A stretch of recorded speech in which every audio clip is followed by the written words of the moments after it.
Right on. It is Thursday morning, which means it's time for the Burning Platform. This is where we check out all the big things that are happening in the world.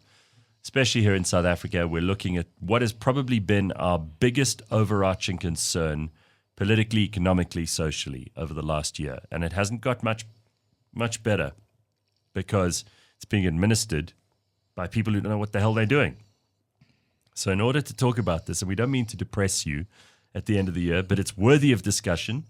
And I like hearing from lots of people who have lots of opinions on this because you actually don't know what's going on until you hear from everybody. And we've got such a person in this morning, Adil Nchabeleng, who is you're a crown prince. I didn't know this about you, Adil. Just explain that to us quickly.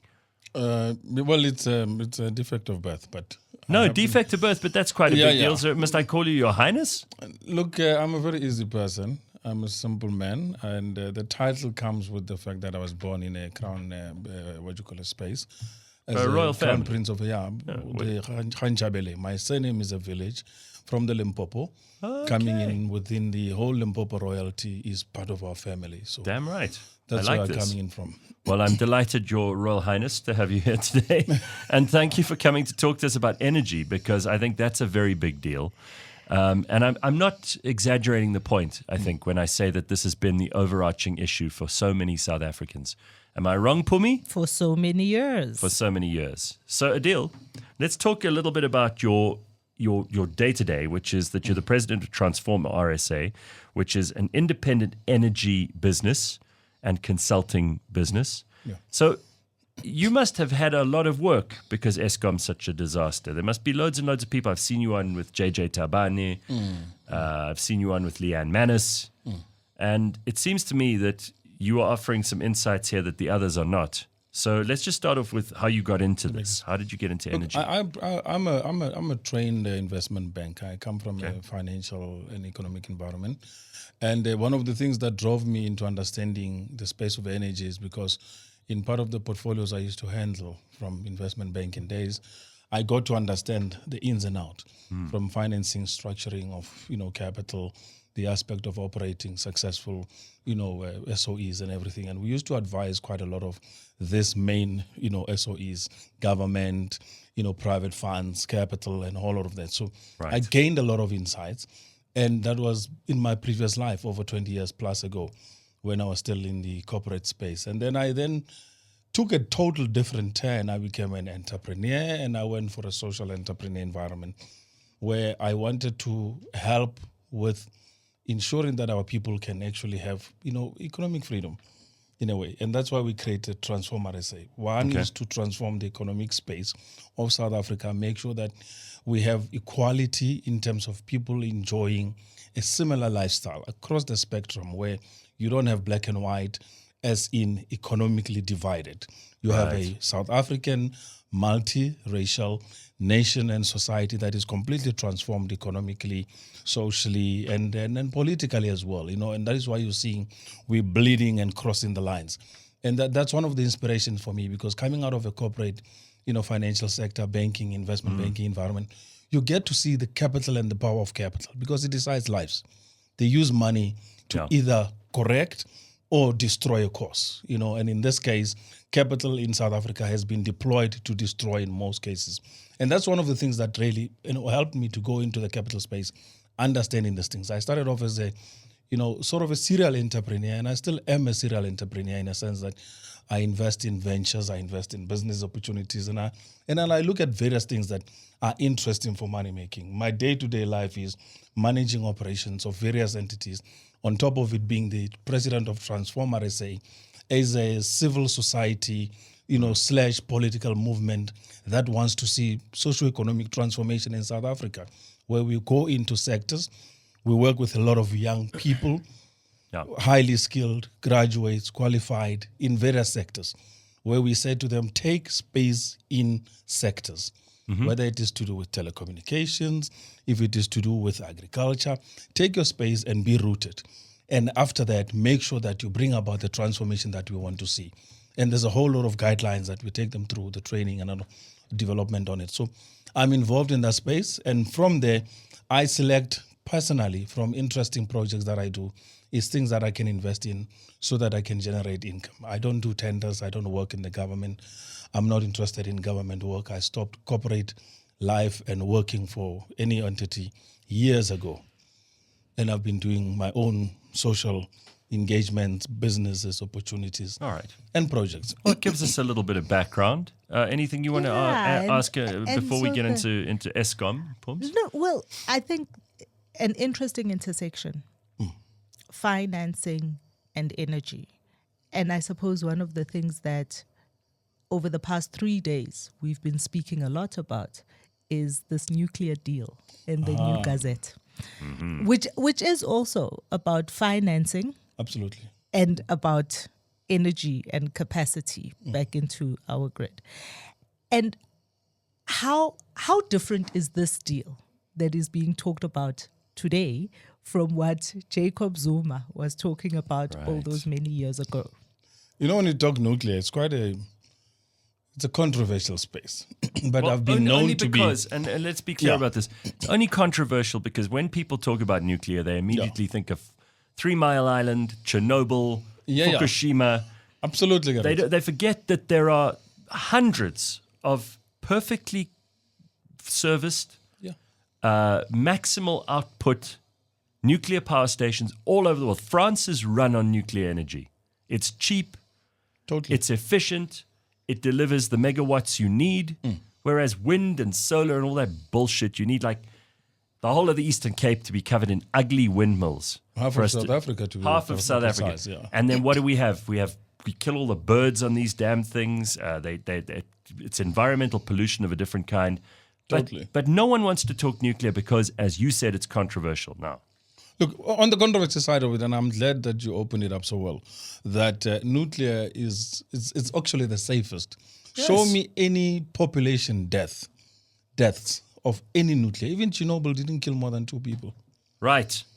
You go to Fukushima, not even 1 person was killed in Fukushima. But it's this big boogeyman. Why? They like the boogeyman story because it gives the credence to the fact that countries that are all nuclear countries are currently the leading militarily, are currently the leading economically, and are the most successful. So if I have that capacity of nuclear capability like South Africa had during the apartheid days, where we had the military element of nuclear, and then we had the energy, and then we had the research part of nuclear as well. Because if you go to Palendawa here at in Pretoria, you find the Nuclear Research Institute there under NEXA. You go to Quebec, you've got the Quebec side, which is now the electricity generation side of it, which is a plant that does electricity generation and can be used, by the way, to further do water desalination. Right. And you can produce clean water and other, sort of sources. Then you have a situation whereby in NEXA they had companies and research institutions there that specialized in isotopes, cancer-related, research and environment.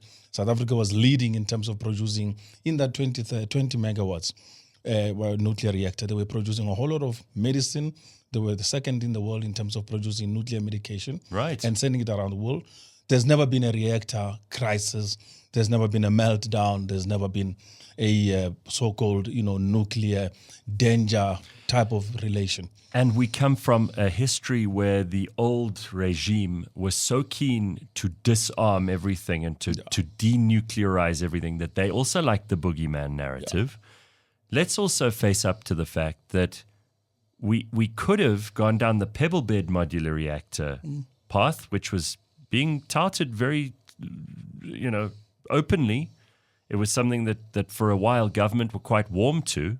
And then they put a lot of money into it, nuclear and pebble bed. Right, and then it was just as but quickly they shut listened down. to foreign interests, Americans, the French, the other British, and all of the other interfering institutions, foreign countries, literally inspired South African politicians to stop the investment. I mean, it was an 18 billion investment, which could today have completely changed the lives of South Africans. Just like right now, Barbara Creasy, who is our Minister of Environment, is taking pounds and dollars and euros from those same countries to keep our coal-powered stations running at a minimum, which is part of the reason we also have load shedding. It's not just that Medupi and Kusile Not and all these working. power stations aren't running properly, and they aren't True. being maintained very well in the old ones, and the new ones took so long to come online, and there's always problems with the coal and everything else. But a big part of this is also that Barbara Creasy's taken their money, Yeah. and now she's interfering. Yeah. So part of the reason, ladies and gentlemen, and you can correct me if I'm wrong here, Yeah. that no. we have a problem and you don't have lights some of the time, most of the time, is because this bloody Barbara Creasy is meddling. Yeah. Look, And unfortunately, she's being paid by foreign interests to Yeah. meddle. No, South Africa's environment of electricity Breathe. generation is being sabotaged. Because let's be clear, I mean, the Department of Environmental Affairs is now a WEF extended agency where they actually Right. pull everything that is not even necessary in respect to so-called emissions, environmental pollution, and anything that relates to industrialization. So to produce anything in South Africa, you get worked with taxes, you get worked with environmental levies, and you are told that certain emissions are not allowed. So if I'm going to be running a power station, you're supposed to be adhering to certain minimum emission standards. And those minimum emission standards, if you don't adhere to, they shut you down. So most of the power plants are not shut down because are not properly functioning. They're shut down because they're not meeting minimum emission standards. And the standards are things that we have self-imposed. It's not something that has been created to say it's going to be an environmental disaster. 100,000 people will be killed if this power station runs. No, this is an artificial means of literally derailing us economically. And the government are party to it. And these are not things that are in our interest, right? Yeah, we signed to the Paris Accord. We signed to the Paris Climate Agreement. Which has done how much for us? Nothing.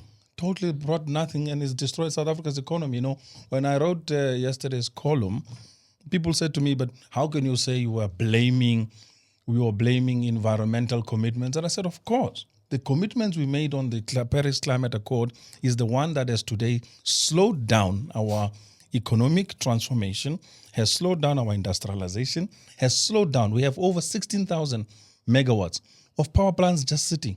And You Adil, ask them why? It's because minimum emission standards. isn't it true that environmentally, nuclear is also the safest and the best? Totally. It's Yeah, the actually a least- net zero. There we There's go. no emissions production.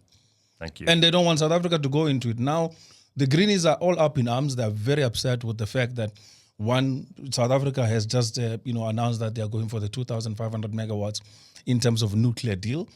And they don't want nuclear because once you talk nuclear, you don't have any other need. France is not experimenting with any other technology. They're not running around shoving people with solar and all of that because they've got the most robust nuclear energy plants. Reactors across the whole of France. Their industries are booming. They've got towns that are just industrial towns and enjoying a quality of life and uninterruption of electricity. The cheapest rate in South Africa, we produce current electricity out of nuclear at 20 cents a kilowatt hour. So, but I still haven't heard how this deal is different from the deal that Jacob Zuma, Yeah. all those The many years Rosatom ago, one. was putting on the table. Mbumi, And why? actually, there's no difference. It's just a different administration.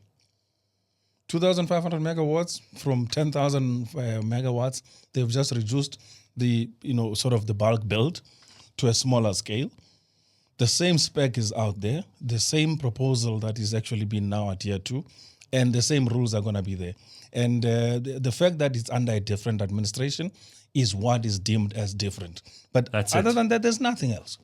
A different president is what you mean. Because by even the different Russians are going to be administration. bidding for this nuclear deal. There's a few countries that can do nuclear in the world.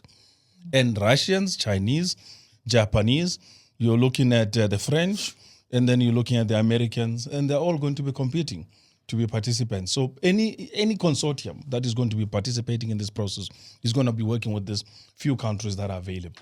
So speaking about it being under a different administration also then alludes to a political agenda, interference, play. And I want to talk a little bit also about car powership Yeah. and guest prom. And where we are, because these things are not all happening in silos, Totally, right? These things happen within a particular environment. And South Africa being what it is, there's so much money being spent, Yeah. and there's so much interference from our politicians, or as they like to call it in certain circles, from the shareholder. Yeah. Stakeholder. Shareholder. Stakeholder. Right? And so, talk to us a little bit about the Gazprom deal. Yeah. And as we're having all of these conversations about the fact that every other bidder was essentially excluded by the way in which the specification was written. And so the Russians, a sanctioned company, is now going to be doing business with South Africa, and what the implications of that are. Look, on the Gazprom side of it, right, I'm not much clued up as to how the deal was structured and as to what the bidding process was. But what I can tell you is, in terms of infrastructure, Gazprom has the money, and it will not do what other, for instance, if you were to borrow the money to revitalize and rebuild the current Mossel Bay, Petro SA's, refinery infrastructure, you're going to be sitting with a whole lot of unnecessary conditions. Gazprom is not going to bring the same conditions. So Gazprom, in this case, comes in as a capital partner and comes in as an opportunity to say, we want to do a bilateral opportunity with South Africa. We will provide the capital, we will do the joint build in terms of being a partner, and they are going to share, I think, the tariff with regards to refinery tariff. So they keep on structuring the deals in that sense. And I think that's one of the reasons, in my view, that Petro SA chose to go the route of Gazprom. There were Total and others. The reason why this deal, by the way, has come to the table and is quite a contentious issue is Total has lost the deal. No, also Gazprom is a sanctioned company. Yeah, because Russia's bad. Because not by is- South Africa. Russia bad. Yeah, not by South Africa. Another boogeyman. South Africa is not sanctioned Gazprom. Yeah. Other countries are working with, for instance, Gazprom is got a South African subsidiary. So are we saying a South African subsidiary of Gazprom is not allowed to participate in South Africa? Which has been in South Africa years before the sanctions against Russia. So are we going to refuse collaborating, having partnerships with countries on the basis that there are sanctions? And worst of all, the hypocrisy, and I write frequently about it, that there's a huge hypocrisy with regards to who gets to do with what with who. America still buys today sanctioned gas and oil from Gazprom in Russia. They still continue doing the deal. They even supply Ukraine from Russia with the, Russian oil to go fight the battle in Ukraine. So some of these things don't make sense. And at some point, as South Africans, we have to except get when out you of take the their box. money. Yeah. It is when you take And their they pay money. them. So you started out talking about Barbara Creasy and the decisions that she is making and the amount of money that the South African government is receiving from various places. So when you take, as Gates and McKenzie tells us, when you take the people's money, Then they tell you it what comes to do. with their That's it. it comes with their conditions. Yeah. And these are the things that I think, when you talk, you call it hypocrisy, but I think when you talk about the various shifting sands at play, it really is about the fact that none of these things happen in silos. They are all interconnected. Correct. And on the one side, when you have a president who walks around with a begging bowl, taking everybody's money, you find yourself in Zelensky situations. No. You do. You find yourself with conditions that tie you up. And I think that there is also, your article in in IOL is also around the fact that a lot of these problems that we have are really self-imposed or self-created because of the way in which we make decisions. Mpumi, let me ask you a question, right? We are Africans here, middle-aged. Ooh, again, the age. Okay, sorry. Yeah, you're looking for trouble now. Okay, we are young Africans, right? Let me start it that way. So, on those bases, as young Africans, imagine how demeaning and derogatory it is when you're supposed to be a sovereignty. Say we're running a country, and then somebody from outside your own country and state comes and tells you, in order to run this country, not their country, in order to run this country, you must do X, Y, Z in order to be compliant. as a good state and everything. And on top of it, insult your intelligence. Because that's what they're doing, these these countries around the world. They come here and they insult our intelligence.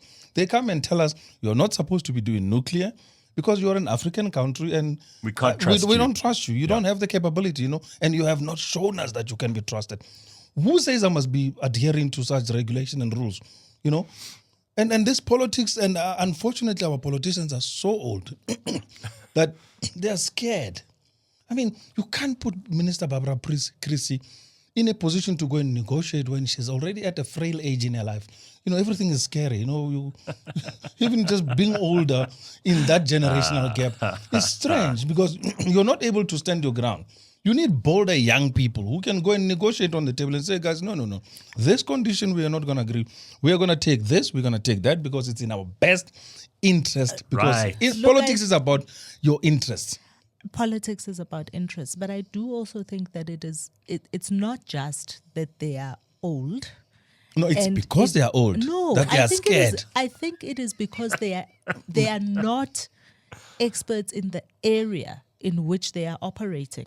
So you have a Barbara Creasy who comes from education, basic education, back in the day, who was in finance and treasury at another time, and now she's sitting in this position. But she's been in government since 94. And what we don't have, but also what we don't have is we don't have the support infrastructure. So who are the researchers, who are the analysts who are supporting her? But hold on, she does not have the right amount of knowledge or skill for having to sit across the table with energy. You're right, experts. But then you could argue that for energy ministers in almost every country in the world. Yeah, very seldom. You see, are they experts in energy? There's an agenda that is being pushed, and if you are compliant, you get to keep your job because there's Greta Thunberg telling the whole world what to do. But Barbara Creasy's never come up on this show. She never come up because she's like not an interesting or but nobody knows what she does. That is very. But Adil just said she's been there since 94. Now, I brought her up this morning because when we look at Eskom and we're trying to find who to blame, I always bring up that in my letter to the president that got me into trouble all those years ago, I mentioned Alec Irwin, who was also a problem. Yeah. But Barbara Creasy is a major policy hack in the government. She is one of the people who actually writes the policy. A lot of our ministers are performative. Yeah. They dance around, they make a noise, they make a speech, they're there for the cabinet meetings, but they probably sleep. She's one of those diligent little socialists who's been working hard in the background to pump out really crap policy. And because everyone else is so lazy, her policies get accepted and they get signed off on, and a few of them actually get enacted. And what we're sitting with at the moment is an energy crisis as a result, not of just incompetence, though that's a part of it, but also of her particular competence. Totally. I mean, Gareth has said a mouthful. I don't even need to add much on that. You are spot on with that analysis because it is those silent players that are the most destructive. Remember when the president went to this last week or 2 weeks ago, on the 30th November to the COP28, the first thing he does, he gets to there and he sees the UN. They have a special meeting between South Africa and the United Nations. He sees the Secretary General of the United Nations, Antonio Guterres. Yeah. Without being asked, he suddenly pops out this document, huge, thick document. We have not even seen it as South Africans, by the way. He pops it out and he says, here's our path to commitment in terms of decarbonization and removing coal, oil and fossil fuels from our economy. Now, come along. He presents that document. Come along like good little slaves. Who wrote the document? Come along like good little slaves and sign this. And Guterres, out of his innocence, says, I'm so impressed because South Africa is the only country, not one of, only country in the world that had written and submitted to the United Nations a document that says how they are going to follow the United Nations, climate, committee in terms of decarbonization. No any other country has done it. And that's when I realized, and I said, we have sellouts here. Why would we have a government go to the United Nations and commit themselves to literally destroying our economy? Phumi said it. She said we go with the begging bowl. That's what we do. We see easy money. That's it. If we just put up enough solar and we put up enough wind and we just follow Greta Thunberg and the WEF, then we'll get the money. And all they want is the money. That's all. They don't think about the long-term implications. They're not thinking about Kanejo writing his exams in matric in a couple of years. Well, now, right? They're not interested in our future. They're not thinking about that. And where's the same people, by the way, are owners of mines. Yes. They are owning shares in Glencore. They are owning shares in companies that are transporting coal right up to Mozambique, that have moved away from Richards Bay. They are owning all the other industries that are heavy fossil fuels related. And then how to do it, to whitewash it nicely, to remove the guilt. They go in and say, listen, guys, we are going to invest in renewables. We will put up solar as well as the wind farms as a means to remove our guilt away from the profits, the obscene amounts of profits they make on an annual basis on other heavy fossil fuels industry. The supply of fuel in South Africa, if you go the top 5, all of them are currently mostly related to the current administration people. So there are certain things we shouldn't be shy in saying the truth, and they are beneficiaries. Baba Krisi probably is eyeing a job in, after this post ministerial. She can't be eyeing a job. No, they don't feel that old. You will be shocked. They always want to go on. They will be at 90 and still wanting to knock it. Well, what then? What then is the path to success? What then is the path to success for a country like South Africa that really finds itself in a very precarious position, in that we don't produce the kind of power we need to build an economy? And we have now tied ourselves up with all sorts of commitments to greenwashing and environmentally friendly or acceptable by Western standards. That we cannot get to a place where we're going to be. And South Africans sit in the dark for up to 10 hours, 12 hours a day at times. What then is the path to success for a country like that? And we don't have the money. Go, Adil. No pressure. Go. You got to answer the most difficult question ever asked. There's no path to success, because all that's going to happen is there's going to be a total deterioration. And remember, these countries that are competing with South Africa, Germany is not a friend of South Africa. America is not a friend of South Africa. The UK, the US, China, and all of them. They look at South Africa at the competitor's eye. How do I remove my competitors out of their excellence? I completely destroy them from inside to make sure that they have no capability. Electricity is the only available commodity that if you use well, you will be highly successful. That is why when you go to countries like China and everywhere, do you know in China if you export, for instance, coal, they will hang you and kill you? Will they Really? hang you and No, kill they you don't for- have tolerance. No, they'll do Do that. they have coal Yeah. of their own? Oh, but they burn a lot of coal. They ban it, but they have Plenty. their own coal. China is one of the largest coal deposits in the world. Nobody talks about their coal and how they use their coal. It's got the largest. They export from us what they use industrially, the high quality one that they use for industrial purposes and everything. But they are lower quality, they're using it in their plants and everything. China does not allow the export of any of their minerals in the class of minerals. Many other countries don't allow as well. We're the only African countries that allows for holes to be dug Oh, yeah. All our resources. and to then be everything exported. taken up, shipped as dust as it is, right? Unbeneficiated, unprocessed, undeveloped, untransformed. And then we take it off for somebody else to go into the final stage. Because we're good slaves. Thank you. Yeah, because that's what we were built for. And the way that was, the entire economy. So how do you consider guarantee the success that you're that's what talking about? We were built for, and how Yeah. all our industries have been developed up to this point was really to supply it to the mother. You can fault the Afrikaners, right, on apartheid. That was an evil, devilish plan to segregate people on race and humiliate them at a racial level. Remove that part and look at what they then did for their survival at an infrastructure, economy, technology level. You cannot fault them.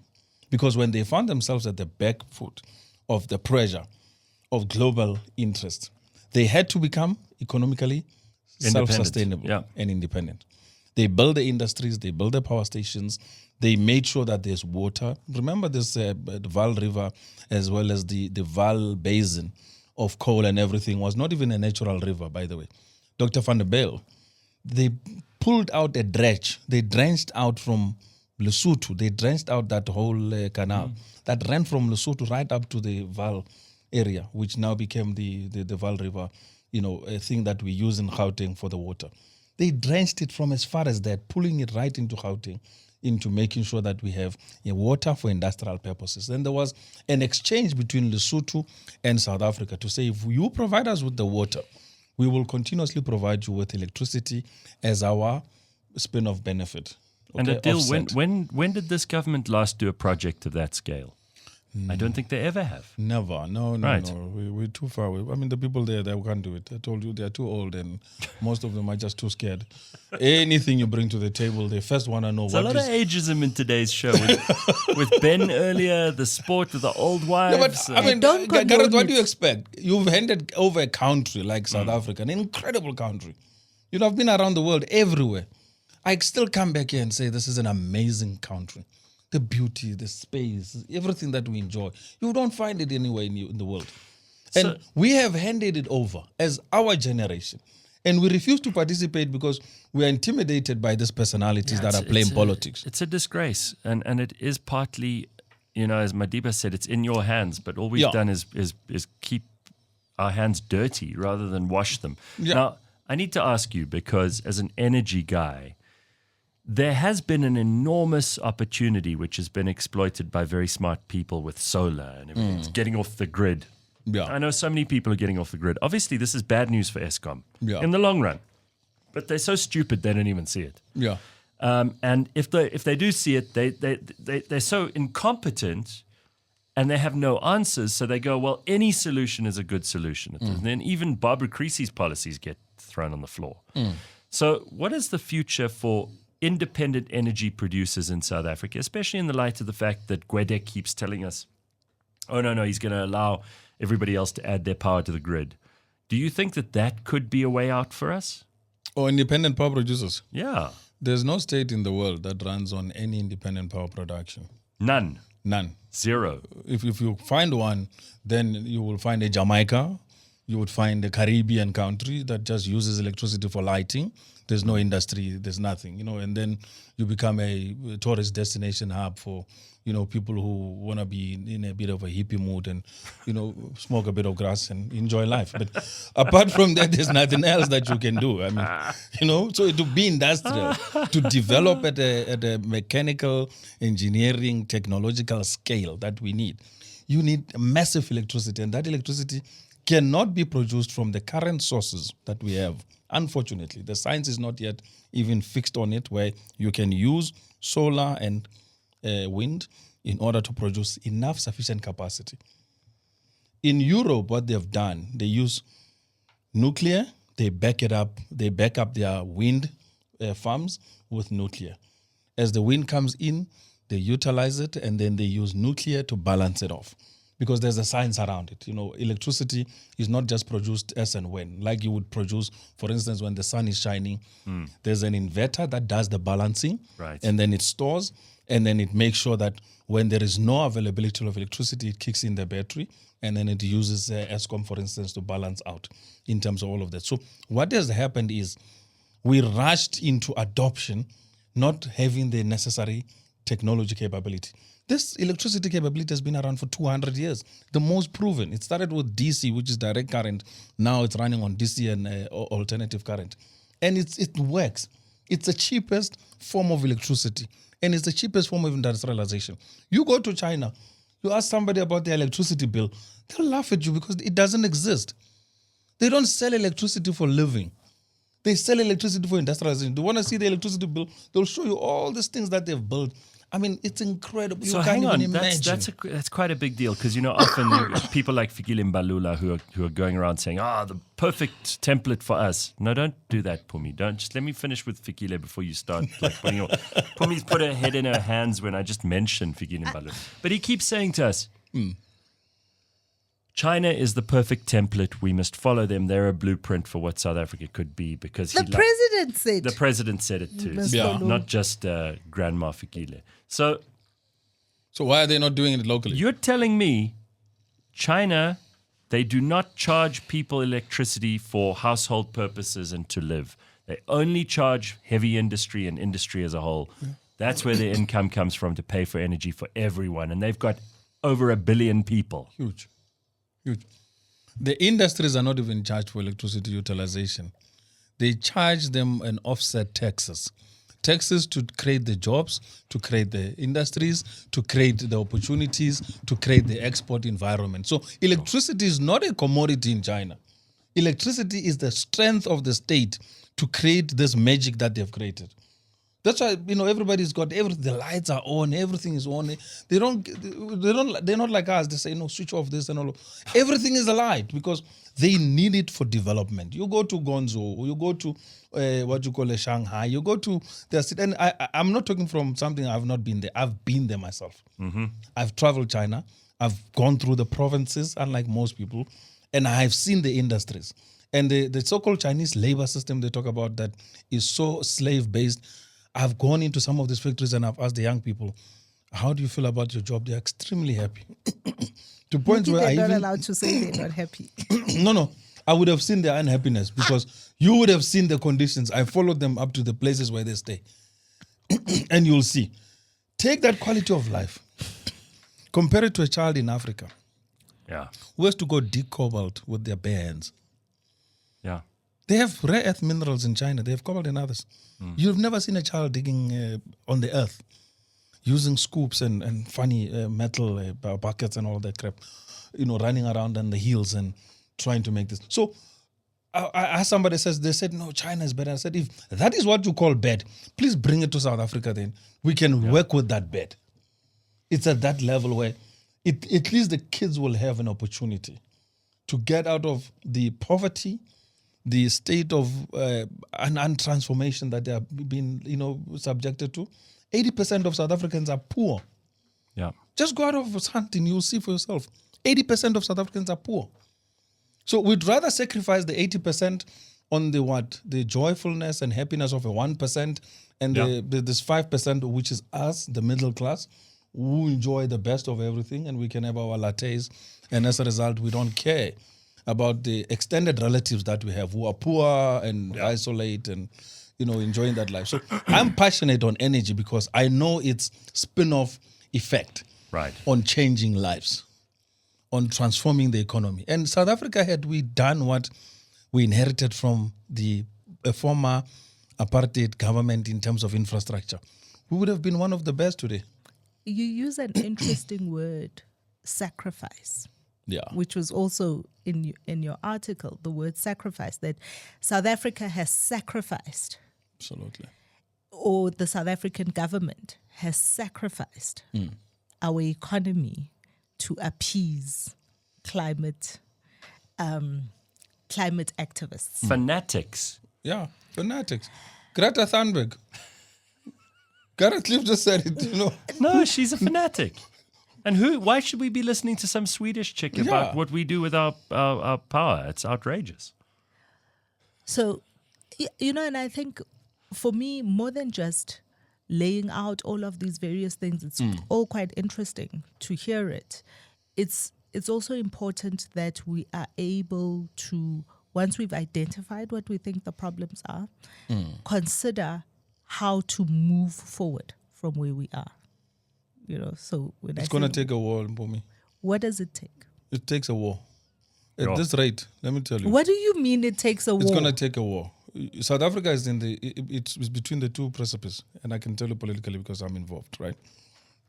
You've got the moderates who are interested in shunting around, talking nonsense globally and going to all of these things and pleasing and following the electoral process.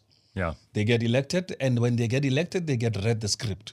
Yes. Because the ones that decide the election outcomes tell them how the state should run and operate. You need a new breed of literally rebellious Africans who are confident enough, intelligent enough, who are sophisticated, who are not going to take it lying anymore. And saying, guys, we can't accept this, we can accept that. And that to happen, I can assure you, is going to take war. The electoral route process is all right. It's numbed us for 30 years. We've seen it works. You need to go what other countries in Africa have done, by the way. Like what you find in these other countries that are taking away power from these old men, in whether it's Burkina Faso, Mali, and everything. And they're saying, listen, we're going to change the circumstance of our people, and we want to do it to make sure that we benefit. So I don't see any other route. EFF, if they come into power, let's say 2028, in a full power basis, if they don't do what is militarily militant, then they're just going to be part of it. They don't even have the... They're even more craven than the ANC. Yeah. You know? This is the problem, is that they are the kind of... they would form the kind of government that would be even more desperate to take foreign money and sit on their asses. Then that's hopeless. If that's the trajectory they're going to follow, it's hopeless. Remember, countries trade each other's capability. We exchange mineral resources because we think that's the only thing we are good at. Other countries exchange their human resources, they exchange their technology, they exchange their military power. The US tells you, we've got enough nukes to shut your country down in one day, which is nuclear nukes. No, listen. And you're going to give us your oil. The entire economy of South Africa is the size of Delaware. We could, it could be submerged in the ocean and no one would feel the blimp. No one would feel the blimp. Okay, so I don't know if that is the reason why. So how did the Afrikaners do it? I don't know if that is the reason why we get this kind of attention or backlash. But I do want to talk, I think it's very glib to say that it is going to take war to change the situation that we are in. Mark my words, 15 years from now onwards. Hold on, because you also use the example of the rest of the continent. And after all of the many years and all of the various wars, we spoke about Cobalt a little bit ago, which is Congo, right? And after all the war that they have been through, they have not come out on the other side any better. No. Africa. So how is it that you see a war bringing us out on the other side better? Before we even talk about the capability of being in war, because I can tell you for free that none of those EFF fighters, as they call themselves, have ever faced a bullet coming in their direction. Have never faced a bullet coming in their direction. So they're never going to be the ones who are going to take up any kind of arms against anyone. Let me tell you the war we're talking about. Power shifting. It's either by overthrowing the current into a new one. And that's going to happen. I'm saying 15 years period, we're going to have a power shift that is going to either be decisive or it's going to be lackluster, right? But there's going to be a change of guard in terms of an attitude on leadership. And it's going to be militarily in South Africa. But we don't even have a military. No, not the military. Here we're talking about an Arab Spring environment. Oh, you mean people just say we've had enough? People would have enough. And then they will install a new leadership. And I'm saying South Africans don't have that capacity. Yeah, right now they don't. But it's getting to the point where they're going to have it. Who are those people? As we talk about them, who are those 80% people? 80% of the current unemployed. You know and how? We are talking about the fact that to get into any kind of a physical, military, as you say, physical fight requires two things. Not just the strength of getting into the slug fest, but also the willingness. And I'm saying to you, South Africans don't have that kind of bravery in them. So you want to tell me, among most South Africans, we are not going to be organized to a point where we said it's enough and whatever happens must happen? We can't organize ourselves to show up at the ballot. No, it's actually it's currently forming. Which asks very little of you. It asks you to, right now, to get up in the morning and go to it's like a brewing situation where everybody's going to find themselves in a completely collapsed economy, a completely collapsed state, no money, because when it affects the ones that are at the high echelon, then everybody feels the pain, right? Government is shrinking in terms of employment.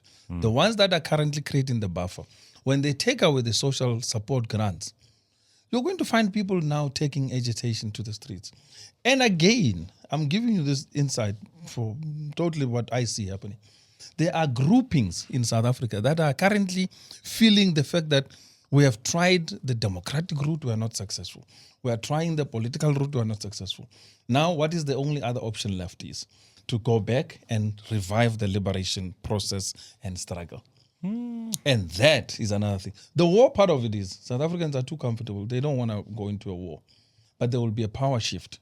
But there will be a determination of action to say, in this power shift, how are we going to do it? Because, like, how, for instance, after the Afrikaners were thrown into concentration camps by the British, they went back to negotiating after losing the war to say, give us the industrial capacity, give us the backing and support. We will rebuild the country and we can look after the British interest. And that was the deal that was made in 1902. Post that, this is what you have as South Africa that is developed and transformed. But in between that, there were periods where they had to work harder to make sure that they are building themselves at every level of competency. We have lost the competency in South Africa because, one, we didn't have the capability in terms of foresight leadership. Why do you think the West was so keen to demilitarize nuclear in South Africa? Well, obviously, they didn't trust the ANC. Exactly. And the other thing is the core skills and capability, because the military is an industry on its own. It's got all the facets of economy you can imagine. And with the demilitarized nuclear capability, it meant South Africa had to be plunged into another form of deindustrialization process. You couldn't build ships, you can't do steel, you can't do technology, you can't do high, enrichment of whatever, uranium, you can't mine, you can't do. So there's a whole lot of other things. I'm just running through it to just give you a horizon. The current people like myself and a few others who are really looking at this madness and saying, either we are too dumb as Africans, or we are just totally lethargic, in a real sense. Because how much can you enjoy of your own success when majority of your people are unsuccessful? Yeah, well, It's an indictment. it is. At some point, you're going to have to stand up. But Phumi, are you saying that it doesn't matter because people they're not sufficiently pissed off to do anything? Is that it? Yeah, I think more than just sufficiently pissed off. The will, the thing that South Africans do very well is make a different plan. Yeah, right? we South Burma Africans Kaplan. would rather make a different Correct, plan. South Africans of means. Yeah. What South Africans of means They'll do start putting in is solar. they've got boreholes. I mean, I saw on my social media the other day, I got an ad for like somebody who does water table, whatever, to see if you can get a borehole. Because why we're now having a conversation about Johannesburg water, here in Johannesburg at least, we're having a conversation about Joburg water and the infrastructure not being sufficient, The number of solar panels that you have seen go up in various places, not just in the suburbs, by the way, even in the townships, Definitely. right? Because that's what South Africans do. And they because opt out of the system. They have to look to themselves. But remember, Even today, that is just when- for personal use. I It will agree keep your lights with on you. in the house.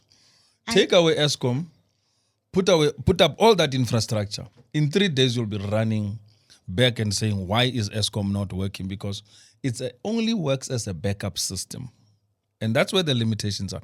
Off-grid is another total debate. You need 2 million to run an off-grid for a one household.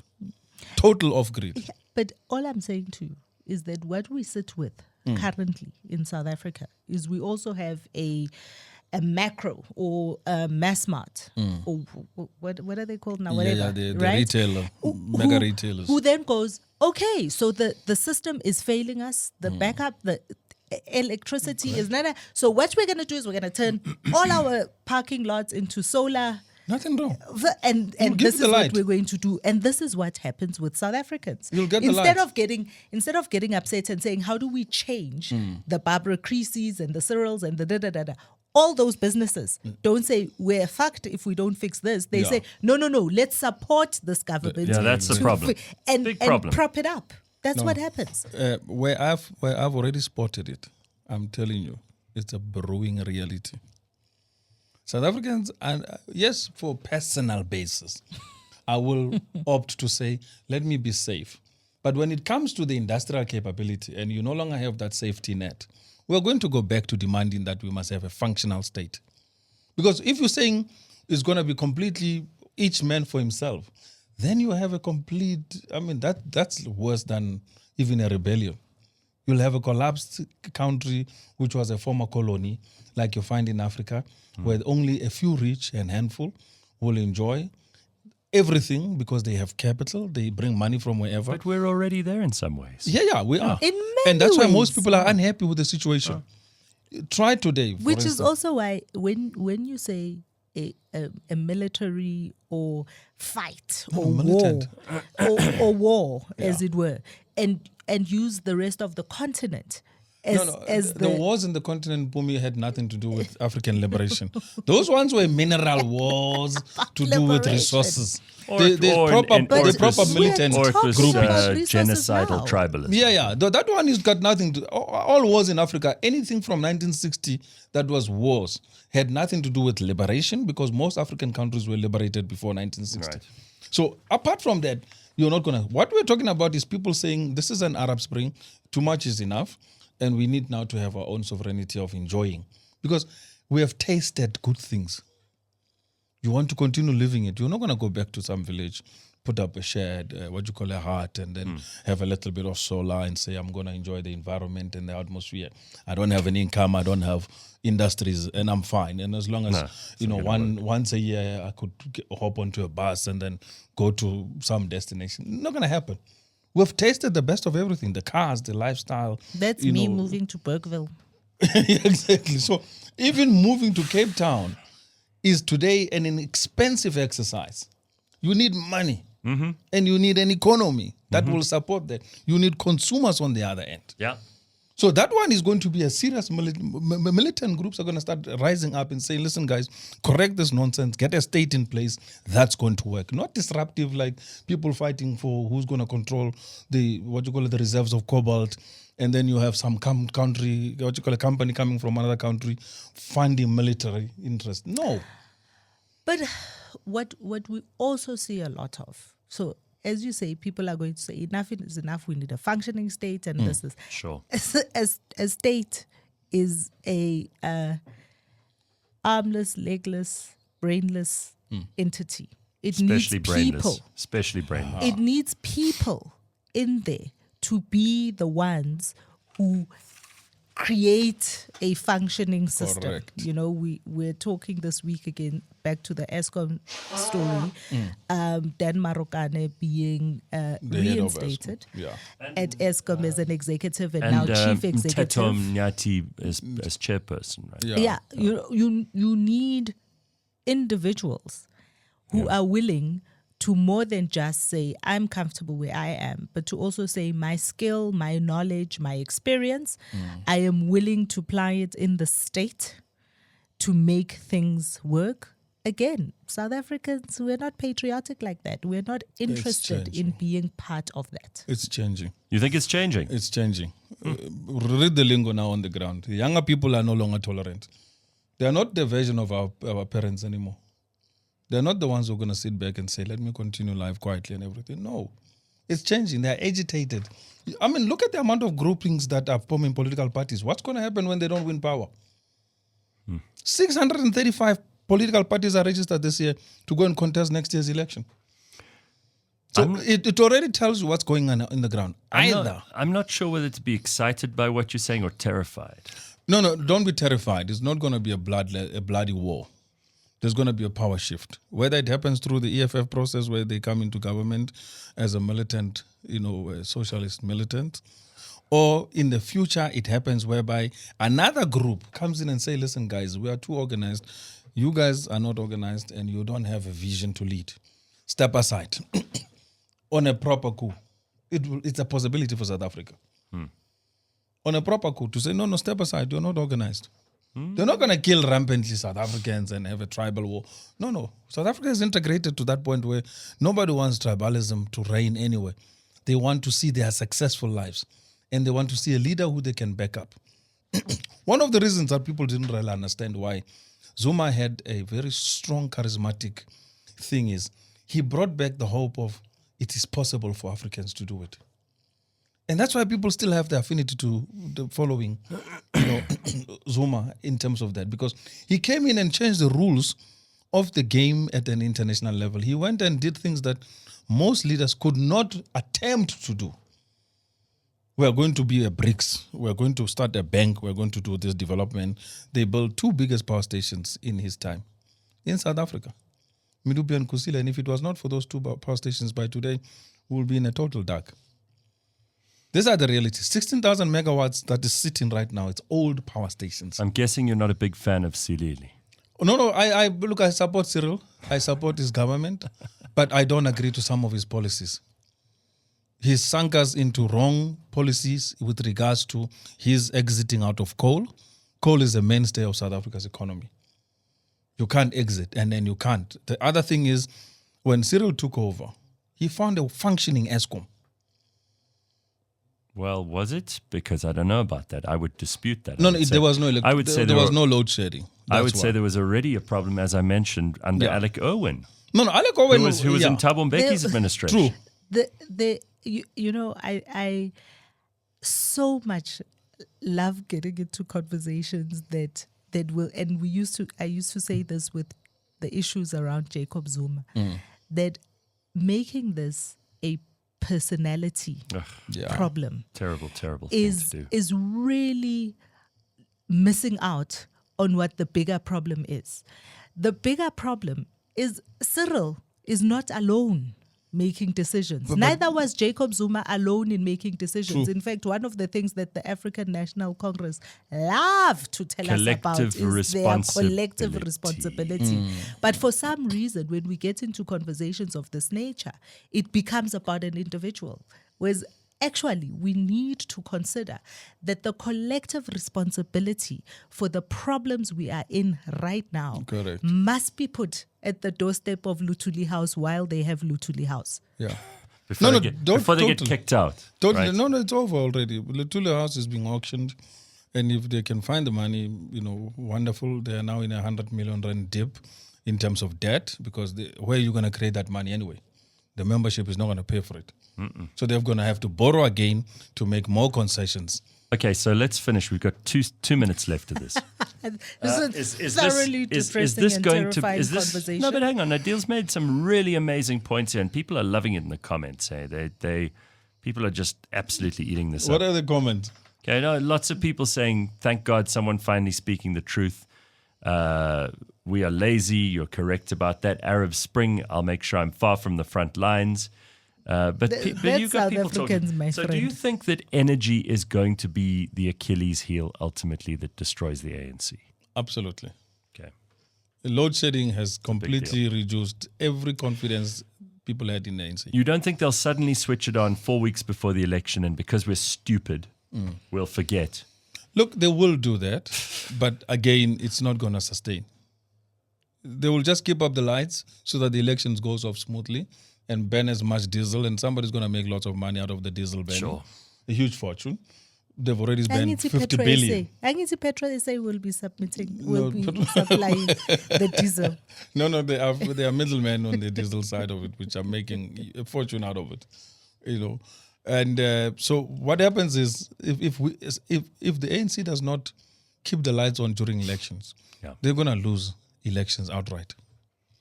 If they don't keep the lights on. But you don't think people will just forget about that, vote for them for the time they have the power, and then they'll switch it off again and they'll be back in Absolutely, that's in a whole Parliament. plan. Okay, so that's their plan, but you don't think it's going to work? It won't work. Remember, the certain class of society has already awoken to the madness that's going on and the lies that are being preached. So people are going to vote on a conscientious level. There will be a group of the certain class of ANC voters who, no matter what, you can even bang them with what you call cast iron pans on their head. They will not give it up. They are going to vote the ANC. Don't worry about it. The ANC is pans. Yeah, you can use a cast iron pan and bang them through. They will still come up, get up, and say, "I'm voting the ANC." So that part you can't change. There's nothing you're going to do. Nothing you can do about it. And you have to accept the reality. So 30-40% guaranteed voter base. The others that are now so-called affluent, intelligent, can think, can reason. What did they disparagingly say? The clever blacks. The clever blacks, Yeah, and the liberal whites are going to completely show complete dust to these upcoming elections. Voting is an emotional action. It's not rational. It's not because you are thinking through and we can have all of we're gonna do a spreadsheet and we can have the X's and the ticks and all of that. But voting is an emotional experience for all people who show up to a ballot. And 600 odd parties registered with the IEC. The big losers are going to be people who are unable to tap into the emotion of the electorate and swing them to their side because they are distracted by whatever they are distracted by. But I think that the biggest loser in South Africa is always going to be the South African citizens. If we, the ones who are having this conversation, do not spend the energy convincing the people around us to show up at the ballot and show up in a particular way. This Christmas, as you're spending the time with your kids, with your nieces and nephews and whatever, if they are 18 years and above, convince them to go and register to vote. And then teach them about the importance of voting and what the things we are voting about are. It's important and it's your duty. Totally agree, Mpumi. That's the best way to end the show. So, Adil, come and visit us again in the dark. So much. In the dark next year as things ferment towards revolution. You'll have soul, don't worry. And very nice to have you in the studio. It's been a long time coming, so thank you. It's been such a pleasure. All right, ladies and gents, that's the burning platform for this morning. We will see you tomorrow at 6 a.m. Have an awesome day. Cheers, everybody. Bye-bye.